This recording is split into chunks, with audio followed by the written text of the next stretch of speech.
love letter talaga o yung sa card lang? Ano po? Letter. Love letter. Iham talaga. Saan pa katanggap ng love letter? Anong sinusulat mo? Dear, ganun. Dear Sample Kiani nga. o Dear Love? Dear Charo. Anong first, First line. Mahal kong Kiani or Dear Pangga. Kiani o Pangga. Pangga. Mahal kita. Tapos sa dulo, respectfully yours. P.S. Please excuse my daughter. Excuse letter. Paano mo sinisimulan yung letter mo, Dad? Ano po? Dear Bay. Kasi po yung Bay. ano po lang. Love it. Tawagan po namin. Tapos, Bakit? Sa tabi ba kayo ng dagat? Sa Manila. Dear Bay. Kasi bayawak ang... Bakit, Bay? Kasi mukhang bayawak yung nililigawan ko.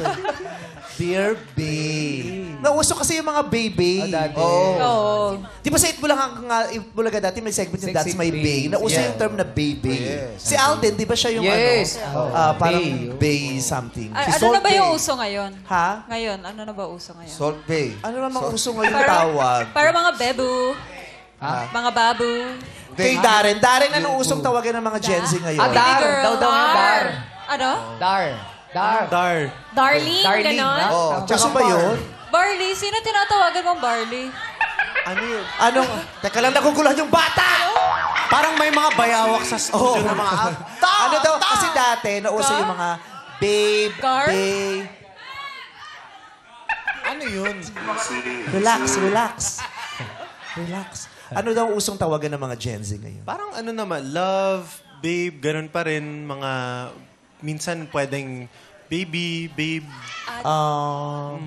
Walang ano. Mahal. Ganun pa din. Bagong Kasi ngayon, basic din yung mga Gen Z eh. Di ba? May mga basic terms din silang Yes. ginagamit na. Ganun si na Tito Ogie. Oo, Gen Z. Ano ka? Gen Z. Gen Opo. Kaya kami matching. Actually. Gen Z? Oh. Gen Z na. Mercy Gen Z. Gen Z ka. Sige, sige.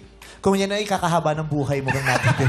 Akala ko Bibigay namin sa'yo. Akala ko ng Yan ang gusto binti. niya eh. Hindi ka namin i-stress niya, Gen Z.